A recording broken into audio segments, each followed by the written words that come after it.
আমেরিকার দুই পররাষ্ট্র উপপ্রতিমন্ত্রী জিজ্ঞাসা করলেন জামাত আমিরকে, আপনারা রাষ্ট্রীয় ক্ষমতায় আসলে নারীদের কি হবে? জামাত আমির উত্তর দিলেন, আমার বউ তো ডাক্তার, আমার মেয়েও দুইটা ডাক্তার, আমার ছেলেও ডাক্তার, ছেলের বউও ডাক্তার, তাহলে আমাদের পরিবারের নারীরা যা করে তাই করবে। আমার পরিবারকে তো আমি চাকরি এবং বিভিন্ন ব্যবসা বাণিজ্য সব কিছুতে জড়িয়ে রেখেছি, তাই জামাতের বহু শীর্ষ নেতার ওয়াইফরা, মেয়েরা, ছেলেরা সবাই সরকারি বেসরকারি বিভিন্ন প্রতিষ্ঠানে চাকরি এবং কর্মরত আছে। তাই বাংলাদেশে জামাত ক্ষমতায় আসলে নারীদেরকে কোনো ধরনের বাধা তো দেওয়াই হবে না, বরঞ্চ নারীদের জন্য জামাত বিভিন্ন কর্মসংস্থানের ব্যবস্থা করবে। প্রিয় দর্শক, এই হলো আজকের গল্পের হেডলাইন। এবার গল্পের ভিতরে আমি চলে যাচ্ছি। জামাতকে জিজ্ঞাসা করলেন, আমেরিকার দুজন প্রতিমন্ত্রী বাংলাদেশে অবস্থান করছে, আজকে রাজনৈতিক দলের মধ্যে সর্বপ্রথমে জামাতের সাথে বৈঠকে বসেছেন। হয়তো ইতিমধ্যে বিএনপি এবং অন্যান্য দলগুলোর সাথেও ওনারা বসবেন এবং তার মাঝে ওনারা আমেরিকাতে ফিরত যাবেন 3 দিনের সফর শেষ। জামাতকে দ্বিতীয় প্রশ্নটি করলেন যে অমুসলিমদের ব্যাপারে, সংখ্যালঘুদের ব্যাপারে আপনাদের চিন্তা চেতনা কি?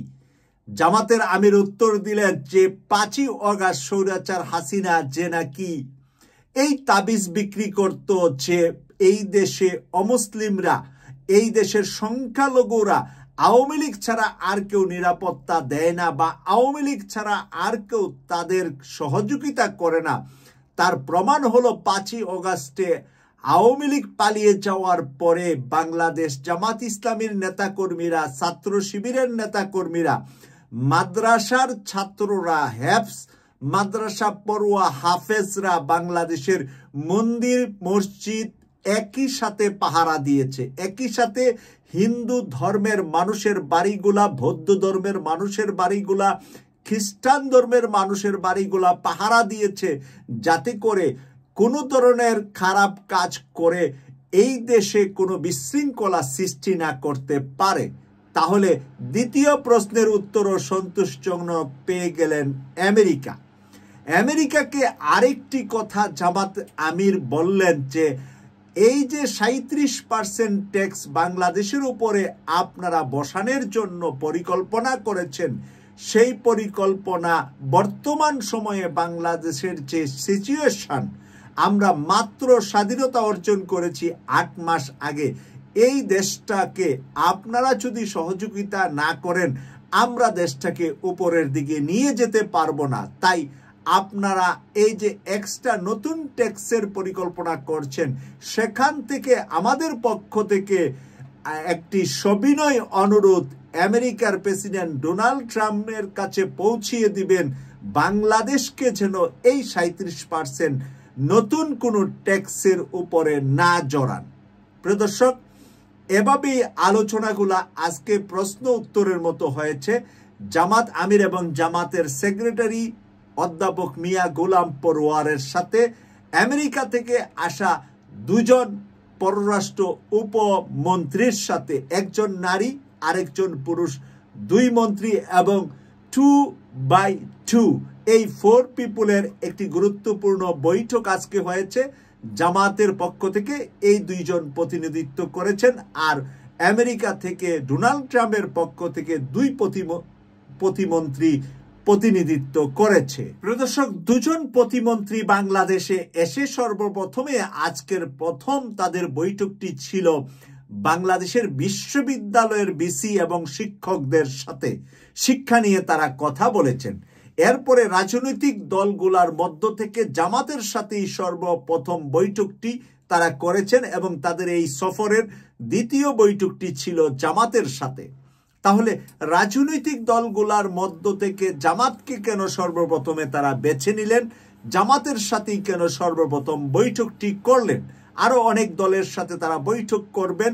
জামাতের সাথে প্রথম বৈঠক করার কারণে আমি আপনাদেরকে একটু পিছনে নিয়ে যাব সেটা হলো আমেরিকার পরীক্ষিত বন্ধু হলেন বাংলাদেশের পুরাতন রাজনৈতিক দল দুটির মধ্যে একটি হলো জামাত, আরেকটি হলো আওয়ামী লীগ।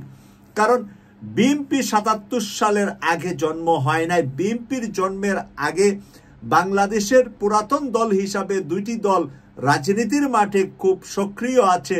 সেটা হলো একটা বাংলাদেশ জামাত ইসলামী, আরেকটা হলো বাংলাদেশ আওয়ামী লীগ। আওয়ামী লীগের সাথে আমেরিকার কখনো দহরম মহরম হয় নাই। সবসময় আওয়ামী লীগের সাথে আমেরিকার একটা দূরত্ব বা একটা ডিস্টেন্স আছে। তার কারণ হলো আওয়ামী লীগ সবসময় রাশিয়া এবং ভারতকে প্রাধান্য দিয়ে চলে। রাশিয়া আর ভারত যেখানে প্রাধান্য পা, আমেরিকা সেখানে থাকে না। আমরা উদাহরণ হিসাবে পাকিস্তানের দিকে যদি আমরা তাকাই, ইমরান খানের প্রচুর পপুলারিটি থাকার পরেও ইমরান খান সিংহাসন থেকে গিয়েছেন কারাগারে। তার কারণ হলো উনি রাশিয়ার বন্ধু হতে চেয়েছিলেন। আর অপর দিকে দেখেন আজকে নওয়াজ শরীফের ভাই, যিনি এখন পাকিস্তানের প্রধানমন্ত্রী, তার এতটা জনপ্রিয়তা নাই, না থাকার পরেও ইমরান খানের পরিবর্তে সে এখন পাকিস্তান চালাচ্ছে। তাহলে এইটা কিভাবে হলো? শুধুমাত্র বন্ধুত্বের উপহার হিসাবে হলো। তাই বাংলাদেশে যারা আগামী দিন সরকার গঠন করবে, ডক্টর মোহাম্মদ ইউনূসের হয়েছে বয়স এবং তিনি আছেন বর্তমানে অস্থায়ী প্রধান উপদেষ্টা। এটা আমেরিকা ভালো করে জানে।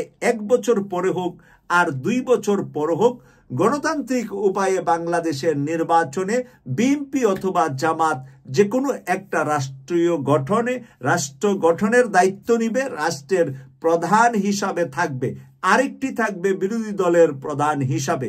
তাই আমেরিকার কাছে এখন সমান গুরুত্ব বিএনপির যেরকম, সমান গুরুত্ব জামাতের এই রকম। তার কারণ হলো জামাত হয়তোবা সরকারে যাবে, নতুবা বিরোধী দলে থাকবে। আর আমেরিকার সবসময় চিন্তা থাকবে বাংলাদেশের সরকারি দল বিরোধী দল দুটাই যেন আমেরিকার পকেটে থাকে। কারণ কখন কে সরকারে যা, কখন কে বিরোধী দলে থাকে, সবসময় যেন আমেরিকার আদর্শ নীতি, চিন্তা চেতনা, তাদের ব্যবসা বাণিজ্য, তাদের পররাষ্ট্র নীতির সাথে যাতে বাংলাদেশের সুসম্পর্ক থাকে। বাংলাদেশের সুসম্পর্ক আমেরিকার জন্যই বেশি প্রয়োজন বাংলাদেশের চাইতে। বাংলাদেশের প্রয়োজন আছে, আমরা প্রবাসে গিয়ে চাকরি করতেছি, আমাদের লক্ষ লক্ষ প্রবাসী আমেরিকাতে আছে, কিন্তু আমেরিকার শিক্ষা, চিকিৎসা, ব্যবসা বাণিজ্যে বিভিন্ন কিছুতে আমাদের অবদান আছে।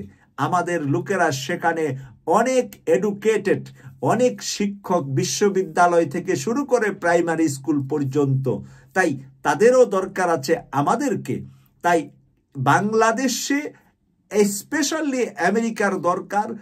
দক্ষিণ পূর্ব এশিয়ার মধ্যে আমেরিকার ক্ষমতা এবং প্রভাব ধরে রাখতে হলে বাংলাদেশের ল্যান্ডটাই, ভূখণ্ডটাই আমেরিকার সবচেয়ে প্রিয় এবং পছন্দের এবং ভৌগোলিকভাবে খুব গুরুত্বপূর্ণ জায়গায় বাংলাদেশ। তাই বাংলাদেশে আগামীতে যদি বিএনপি সরকার গঠন করে, আমেরিকা সর্বোচ্চ সহযোগিতা করবে। অপরদিকে জামাতও যদি সরকার গঠন করে, আমেরিকা সর্বাত্মক সহযোগিতা দিবে। আমেরিকা চাবে না আর আওয়ামী লীগ বা জাতীয় পার্টি, ভারতমুখী দলগুলা বা রাশিয়ামুখী দলগুলা বাংলাদেশে আর কোনোদিন ক্ষমতায় আসুক। প্রিয় দর্শক, এই কারণেই আজকে যারা এই 24-এর গণ আন্দোলনে অংশগ্রহণকারী বড় দুটি দল বিএনপি এবং জামাতের জন্য গুড নিউজ হলো আমেরিকা সবসময় এই দুইটি দলের পাশে ছিল এবং আগামীতে থাকবে। যেহেতু শেখ হাসিনা অনেক খুন খারাপি করে, অনেক অন্যায় করে, আমেরিকার সাথে বারবার বুড়ো আঙ্গুল দেখিয়ে আমেরিকাকে তুচ্ছ-তাচ্ছিল্য করেছিল, সেই কারণে আমেরিকা চাবে না আর কোনোদিন হাসিনা বা তার দল বা জাতীয় পার্টি বা তাদের দলের কেউ রাষ্ট্রের সর্বোচ্চ দায়িত্বে আসুক। প্রিয় দর্শক, কেটিভি 24 এর নিয়মিত অনুষ্ঠান যারা দেখছেন তাদের প্রতি কৃতজ্ঞতা প্রকাশ করছি। আর আপনাদের বন্ধু বান্ধব ফ্যামিলির সবাইকে কেটিভি 24-কে সাবস্ক্রাইব করিয়ে আমাদের চ্যানেলটিকে শক্তিশালী করবেন, এই প্রত্যাশা রেখে বিদায় নিলাম। আমি সৈয়দ মাসুক, লন্ডন থেকে। আল্লাহ হাফেজ।